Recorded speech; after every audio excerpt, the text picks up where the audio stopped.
Hey guys, I will show you how to fix this problem on Windows system. It's just a one-step process to fix this problem. And yeah, you need to just follow my screen and we will fix this issue together and quickly. Go to search bar, type your device manager. On this window, we need to expand the keyboard.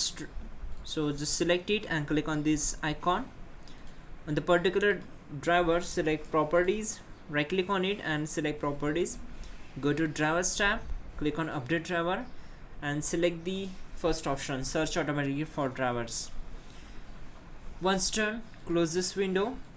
Now expand the display adapters, right click on it, select properties, go to drivers tab and select update driver. Select the option. Make sure you are connected with your internet connection. Now in the last, we need to expand monitors. Right click on it, select properties and go to drivers tab, click on update driver.